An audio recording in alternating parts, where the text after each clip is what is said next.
La jeunesse n'est qu'un mot, écrivait Pierre Bourdieu. Les mots de la jeunesse ou les jeunes comme mots, entend-on souvent.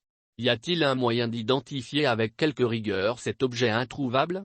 D'autant qu'il est difficile de définir la jeunesse en termes biologiques, sociaux, démographiques. La définition de qui entre dans la catégorie des jeunes varie selon les pays et est susceptible de dépendre de réalités contextuelles spécifiques. Selon la Charte africaine de la jeunesse, le mot jeune s'entend de toute personne âgée de 15 à 35 ans. Voilà qui me rassure, je serai donc jeune.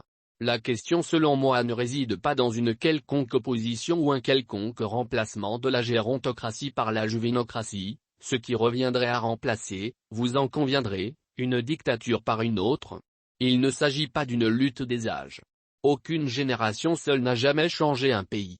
La jeunesse s'entend pour moi comme un état de conscience, c'est ainsi qu'on aura des jeunes de 70 ans et des vieillards de 20 ans. D'ailleurs, Amadou Hampâté-Bâ disait que le vieillard ce n'est pas la personne qui a les cheveux gris ou blancs, celle qui est usée, le vieillard, c'est celle qui n'a plus l'esprit d'entreprendre, de se projeter, de se tourner vers l'avenir.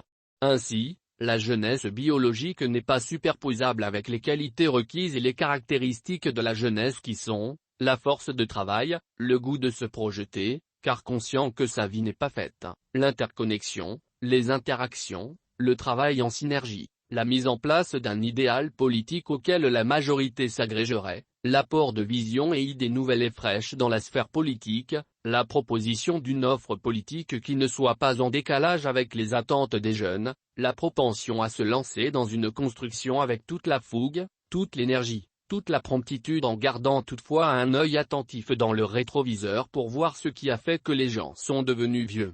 Je terminerai mon propos en évoquant le paramètre de l'habitude. Bonne ou mauvaise, l'habitude est confortable.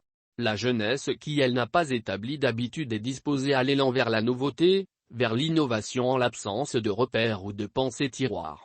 Il faut donc une jeunesse avertie par la vieillesse de même qu'une vieillesse secouée par la jeunesse pour éviter de dormir dans le confort des habitudes.